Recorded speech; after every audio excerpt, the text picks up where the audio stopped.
Onda Cero Madrid Norte. François Congosto.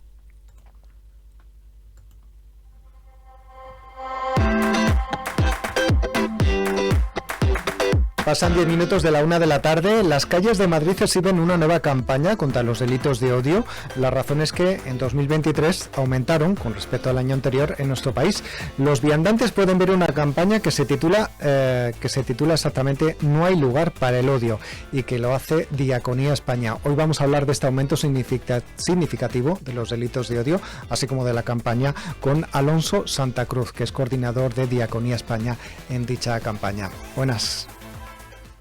Buenas tardes, ¿qué tal? Bienvenido.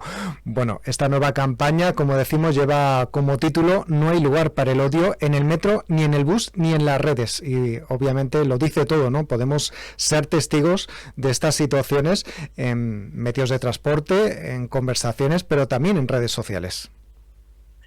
Sí, la campaña de hecho apunta a poder dar una mayor difusión de los servicios que Diaconía ofrece mediante el proyecto Sin Etiquetas Sin Odio, que busca dar una atención integral a víctimas o posibles víctimas de delitos de odio de formas vinculadas de intolerancia. Uh-huh. Y como bien señala, es una situación que vemos en el cotidiano, o sea, cada vez más al alza, cada vez más constante, cada vez más presente, no solamente porque se dé un mayor número de casos, sino también porque hay, en buena hora, mejores mecanismos para identificar todo ese tipo de situaciones. Uh-huh. Nosotros lo que queremos hacer mediante esta campaña es pues dar esa difusión para que la gente pueda saber los servicios que ofrecemos para la atención de estas personas que puedan ser consideradas como víctimas de un delito de odio en materia jurídica, psicosocial, también la generación de grupos de apoyo entre pares, entre otras iniciativas que el proyecto ofrece. Uh-huh.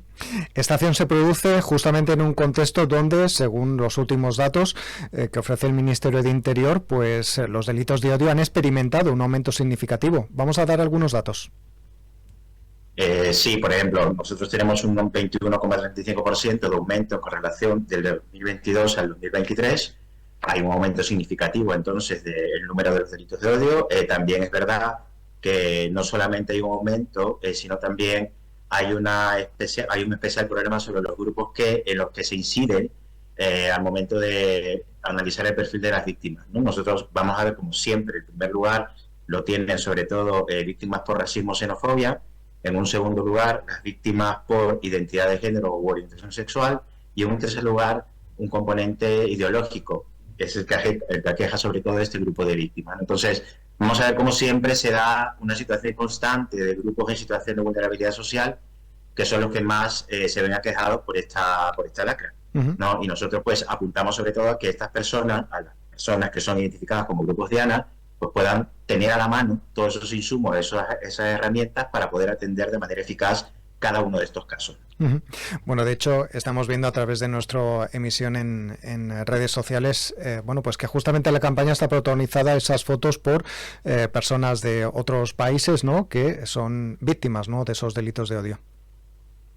Sí, a ver, nosotros cuando hablamos de delitos de odio no hablamos con un perfil único de víctimas. Nosotros tenemos distintos perfiles de víctimas, tantas como grupos en situación de vulnerabilidad o grupos diana hay. Es verdad que, como te decía, este problema se ensaña sobre todo con personas nacionales de terceros países o personas que pertenecen a uno de estos grupos, ¿no?, colectivos racializados, a personas pues con una identidad de género, una orientación sexual distinta, y vemos que nosotros dirigimos los esfuerzos sobre todo a estos colectivos porque consideramos que de manera focalizada tenemos que dirigir estos servicios para que cada vez se fomente una cultura de denuncia frente a estos temas. Uno de los principales problemas que se tiene cuando se habla de delitos de odio es que hay un problema de infradenuncia muy importante en nuestro país y que muy pocos de los casos realmente llegan a presentarse una denuncia y a judicializarse.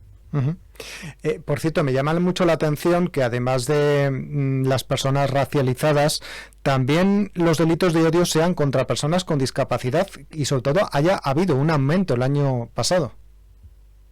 Efectivamente, una cosa que nosotros no estábamos familiarizados era ver el alza sobre todo a personas con discapacidad. Esto es una situación que se ha incrementado en más de un 13% del 2022 al 2023, y esto nos parecía una cifra bastante alarmante. Por eso la propuesta de Sin Etiquetas Sin Odio no únicamente trabaja con personas nacionales de terceros países, pues se focaliza en este grupo, sino también, como te comentaba, incidimos en todos los que se puedan identificar como grupos diana, ¿no?, personas con discapacidad, personas en situación de calle,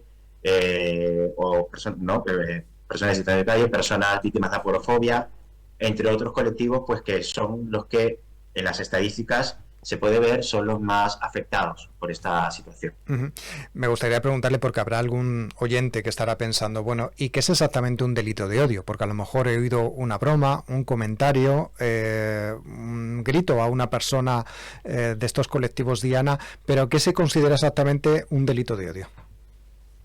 Los delitos de odio son en sí mismos un tipo de discriminación. Hay que entender que todo delito de odio es una forma de discriminación, pero no toda discriminación es un delito de odio. Aquí hay una cuestión de grado, por decirlo así. Los delitos de odio son una situación de discriminación que vulnera de forma lacerante los derechos de la persona.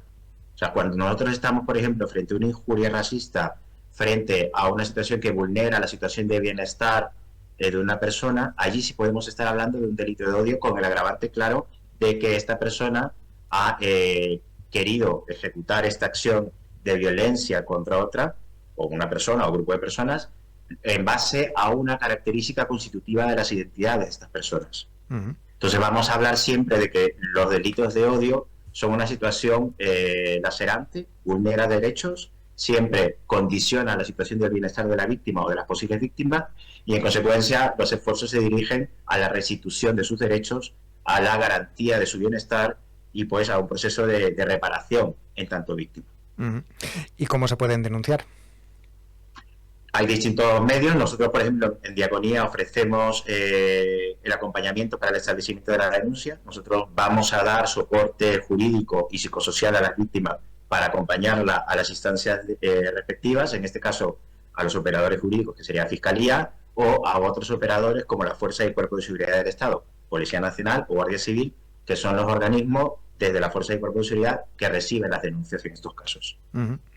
En este caso está bien, ¿no? Porque muchas veces a lo mejor justamente el hecho de que no se denuncien todos esos delitos de odio es porque a lo mejor la persona tiene miedo, ¿no?, de acercarse a esta institución, no sabe ni siquiera cómo hacerlo, a lo mejor piensa que le van a hacer preguntas, que tiene que aportar algún dato, un poco para demostrar esa denuncia. Efectivamente, uno de los grandes problemas que se tiene con el tema de la infradenuncia es la familiaridad que tiene la víctima o posible víctima con la persona que en teoría tiene que canalizar esa denuncia, que sería, en este caso, la Fuerza y Cuerpo de Seguridad del Estado o los operadores jurídicos como Fiscalía. No solamente por el desconocimiento, sino también por lo que tú señalas, una cierta lejanía, una falta de proximidad con esta institución. En consecuencia, Diaconía ofrece los servicios de mediación para que la persona sienta que tiene un acompañamiento, tiene una asistencia jurídica y también tiene un acompañamiento por la parte de apoyo psicosocial, para que se pueda ver arropada, para que se pueda ver acompañada durante todo ese proceso. Sabemos que el establecer una denuncia por un incidente o delito de odio es sumamente complejo, porque puedes poner a la víctima en una situación de revictimización, y en consecuencia Diaconía con el proyecto Sin Etiquetas Sin Odio busca precisamente generar este enlace, esta mayor cercanía para fomentar una cultura de infradenuncia y también para que los actores que se ven directamente vinculados con ellos, los grupos Diana, puedan tener elementos para erradicar el otro problema de los delitos de odio, que es, aparte de la infradenuncia, la infradetección. Tener medios, tener conocimiento y tener herramientas para poder identificar cuándo estamos realmente frente a un delito de odio. Hay una última cuestión que me gustaría preguntarle, y es, en los últimos años estamos viviendo, y se están viendo en redes sociales, a través de vídeos, denuncias, etcétera, etcétera, un aumento de esas situaciones, esa vulneración de derechos, esa discriminación por razón de raza, de sexo, de religión. ¿A qué creen que se debe esta situación, ese aumento? Hay una cuestión positiva en este punto, porque parece un poco extraño, ¿no? Pero la cuestión positiva es que yo creo que el alza en el número de casos tiene que ver también con los mecanismos de denuncia y los canales de denuncia que se han abierto. Hay una serie de iniciativas. Nosotros, por ejemplo, con Diaconías tenemos este programa que se llama Sin Etiquetas Sin Odio, que nace un poco en base también a las líneas de subvenciones que el Estado está abriendo para atender esta temática de forma puntual y específica. Nosotros antes no teníamos una serie de líneas de subvenciones en materia específica de delitos de odio, que las hay recién a partir del 2023. En consecuencia, allí hay una respuesta activa. Se han generado desde el tercer sector, pero también desde el Estado, y desde las organizaciones y entidades públicas a niveles autonómicos también, una serie de mecanismos para poder tener más presente cuando estamos frente a un incidente o delito de odio. En consecuencia, el alza no solamente se debe a una especie de radicalización de los discursos, que también, sino también que contamos con mayores mecanismos y herramientas para identificar estos casos. Bueno, también imagino que influye esa radicalización que comenta, ¿no? Determinados grupos que van lanzando mensajes racistas, xenófobos sobre determinados colectivos. Efectivamente, el tema de los discursos radicalizados es una constante que observamos en los últimos años, que lamentablemente parece no mermar, y una de las medidas que tenemos para poder erradicar precisamente es el conocimiento de la diversidad, que es una cosa que también la propuesta de Diaconía, tanto de Sin Etiquetas como de los demás programas que tenemos en casa, apuesta, ¿no? El reconocimiento de la diversidad como un aspecto que enriquece nuestras sociedades. Parte de todos los discursos de odio nacen precisamente no solamente mediante bulos, mediante mentiras sobre otros colectivos, sino también mediante esa falta de cercanía y conocimiento que se tiene sobre los grupos que componen nuestra sociedad. Entonces, a eso apuntamos también. Apuntamos a que progresivamente exista un conocimiento de todos los grupos que conforman nuestro entorno social, nuestro tejido social, y en base a ese reconocimiento mutuo, pues se podrá erradicar toda esta serie de bulos, mentiras, fake news que vemos que lamentablemente condicionan la cohesión social. Bueno, pues hemos hablado con el coordinador de Diaconía España, que se ocupa de esta campaña de Sin Etiquetas, Sin Odio, una campaña que lleva como título "No hay lugar para el odio en el metro, ni en el bus, ni en las redes". Hemos hablado con Alonso Santa Cruz. Muchas gracias por atendernos. Gracias a vosotros.